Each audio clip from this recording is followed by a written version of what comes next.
Samantha had always loved the old Victorian house she inherited from her grandmother. It was her sanctuary, filled with childhood memories and the scent of lavender that her grandmother had always cherished.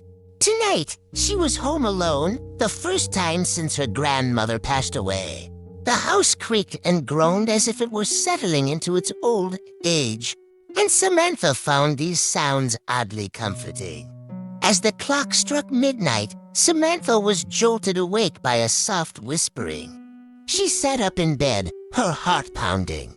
The whispers seemed to come from the walls themselves, a soft, unintelligible murmuring. She shook her head. Samantha grabbed a flashlight and crept out of her bedroom. The whispers seemed to follow her, growing in volume. She traced them to the old study, a room her grandmother had always kept locked. The door was slightly ajar, and the whispering was almost deafening now. Pushing the door open, Samantha shone her flashlight into the room. The beam fell upon the old portrait of her grandmother that hung over the fireplace. The whispers seemed to emanate from the painting itself. Trembling, Samantha stepped closer.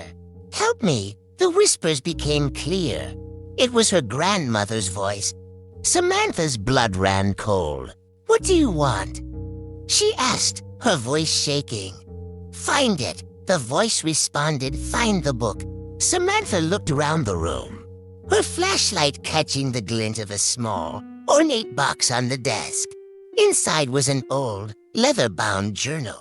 She opened it, and her grandmother's handwriting filled the pages. The entries spoke of a hidden room in the house, a place where dark rituals had been performed by the house's original owner, a notorious occultist. Guided by the journal, Samantha found the hidden door behind a bookshelf. The whispers grew louder as she descended the narrow staircase into the darkness. At the bottom, she found a small, dimly lit room. In the center was a pentagram, and in its center lay a single, ancient-looking book. Samantha reached for the book, and as her fingers touched it, the whispers stopped. The room grew deathly silent. She opened the book and began to read. The air grew thick with an oppressive force, and suddenly, the walls around her began to pulse with life, as if they were breathing. A dark figure emerged from the shadows, its eyes glowing with an otherworldly light. "You shouldn't have come here," it hissed. Samantha tried to run, but the figure reached out, its touch cold and paralyzing. The next morning, the house was silent. Samantha's friends found the house empty, with no sign of her anywhere. The journal and the book were gone, and the whispers had ceased. The house stood as it always had, but now it seemed to hold its breath, waiting for the next soul to uncover its dark secrets. Jake was not one to get scared easily. He enjoyed being home alone, relishing the quiet and the freedom it brought. Tonight was no different.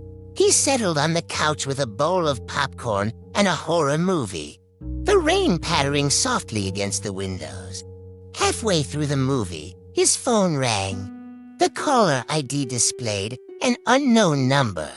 Jake frowned but answered it anyway. There was only static on the other end, followed by a chilling whisper, "I see you." Jake laughed, thinking it was a prank. "Very funny." "Who is this?" he asked, but the line went dead. Shrugging it off, he returned to his movie. Minutes later, the phone rang again. This time, the voice was clearer. "I am in your house." Jake's heart skipped a beat. He paused the movie and looked around the darkened living room. "Who is this?" he demanded, but the only response was a low, sinister laugh. He hung up and dialed the number back, but it went straight to voicemail.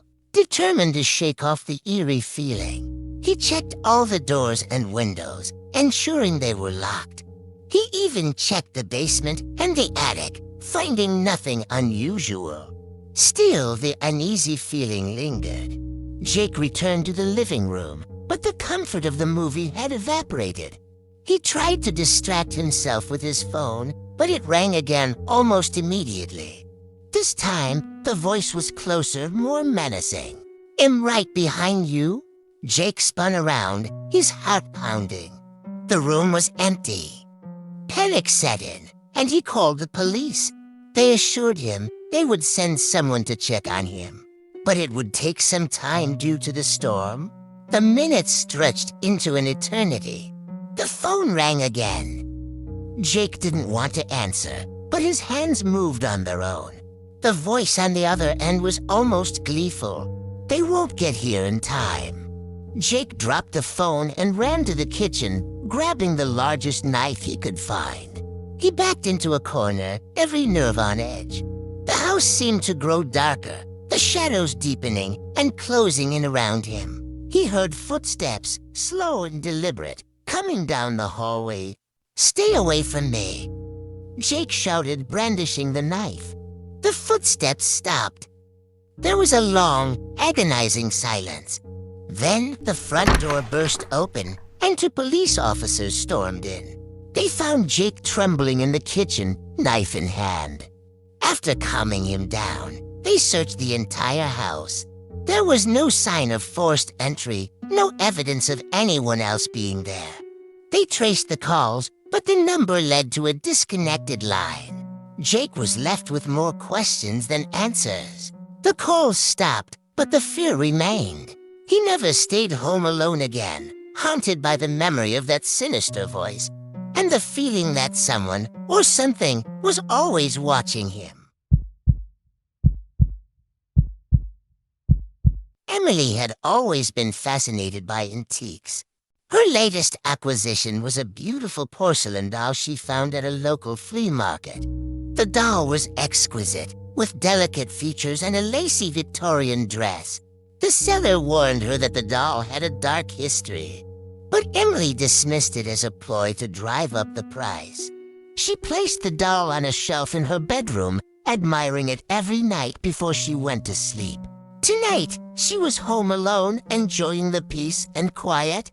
As she settled into bed, she felt a strange sense of unease, but she brushed it off as tiredness. Around midnight, Emily was woken by a soft, scratching sound. She turned on the bedside lamp and looked around. The doll was no longer on the shelf. It was sitting on her dresser, its glassy eyes staring straight at her. Emily's heart raced. She was sure she had left the doll on the shelf. She got up, placed the doll back, and returned to bed. As she drifted off, the scratching noise returned, louder this time. She turned the light back on, and the doll was on the dresser again. Fear gripped her. She picked up the doll and threw it into the hallway, slamming her bedroom door shut.